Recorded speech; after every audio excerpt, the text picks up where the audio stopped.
Assalamu alaikum. So, you start Ilm al-Usool always, and every time you go through the chapters of certainty, and we know that certainty is hujjah, certainty is binding, blah, blah, blah, until you get to the third volume, and Muhammad Baqir says, what's the relationship between certainty and hujjiyah?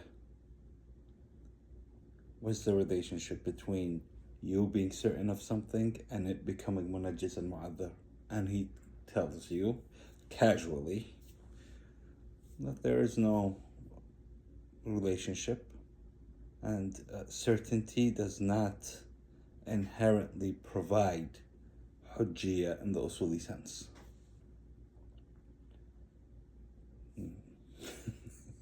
Well, what do you do now? Because remember, certainty is the highest level of knowledge. Obviously, he says that certainty is binding logically. It is also binding existentially, but it is not binding in the sense of the process of deduction, where it provides inherently munajjiziyah and mu'adhariyah. So how can we prove that certainty is binding? Because if certainty isn't, then obviously everything else isn't. So he says, because God has the right to obedience, and we are certain of that. And now this is not discussed in Ilm al-Usool at all, but since this is the case, then our certainty in knowing that the Creator wants something from us provides munajjiziyah and mu'adhariyah. That's the first thing. Second thing is, it is not restricted to this rationalization at all.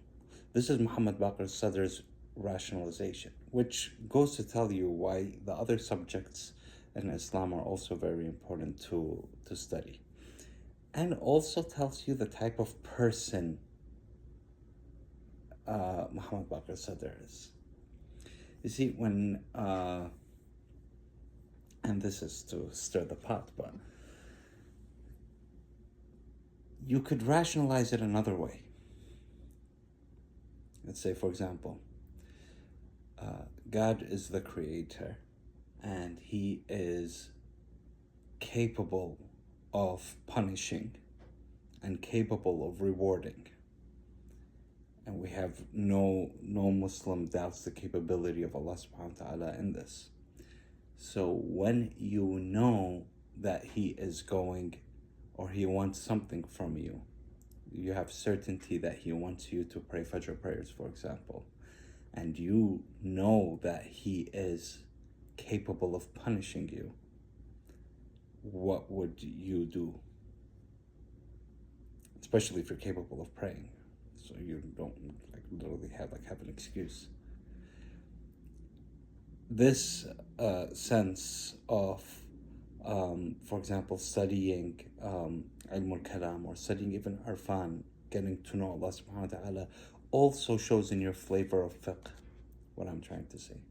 The people that started off with, for example, قُبْحِ الْعِقَابِ بِلَا بَيَانٍ, that means it is unjust for Allah subhanahu wa ta'ala to punish without giving clarity.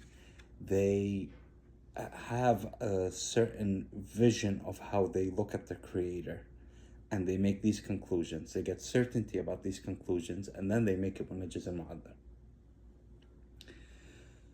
So Muhammad Baqir Sadr says that Allah has the right to obedience, and this right of obedience is a lot wider than you expect, because he does not restrict it to certainty. And this is where he differs from many of the Usuli. Take it as if there is somebody that is all powerful, let's say a king, president, your boss, and you are certain he wants you to complete a certain task. What is your obligation? Your obligation is that you complete the task. Let's say that you're not certain, but you have a high suspicion that he wants a certain task done. What would you do as an employee? You would complete that task. Let's say you doubt whether you should or should not do a certain task. What is the safest bet for you as an employee? You do the task. The only time you are excused from doing the task is when you are certain that you do not have to do it. So the hujjiyah of certainty, according to Muhammad Baqir Sadr, because he bases it on haqq al-ta'a, which is the right of obedience to Allah subhanahu wa ta'ala, it is very wide. So he says, when you are certain that you need to do something, it becomes wajib. When you have a suspicion that you need to do something, it becomes wajib. When you doubt if something should be done, it becomes wajib. The only time you are excused is if you gain certainty that you do not have to do this. You are certain that this is optional. At that point, you are allowed to, you are free. At that point, certainty provides you ma'adhariyah. Why? Because haqq al-ta'a. Now, haqq al-ta'a, what is proof for it? Muhammad Baqir Sadr does not provide any proof. He says, wujdanan. That means instinctively we recognize that God has the right to obedience. Now, this has to be referred to ilm al-kalam completely.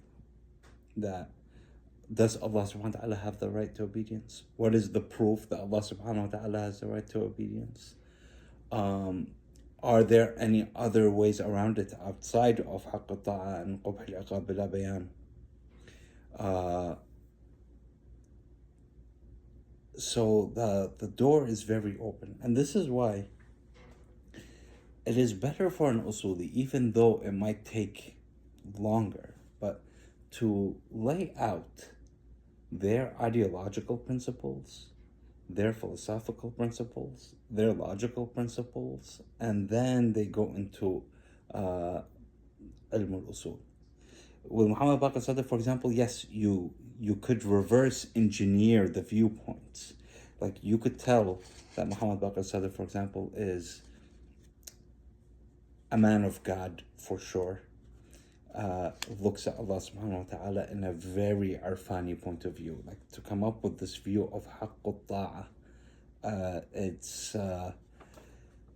it's very different from the other fuqaha. The other fuqaha are basically, man, we get in trouble when we talk. Let's not talk. Other fuqaha have different flavors of how they look at Allah subhanahu wa ta'ala and how they approach fiqh. This way is very mystical in a sense. And we will continue again more researches on certainty, but just wanted to point this out. Assalamu alaikum wa rahmatullahi wa barakatuh.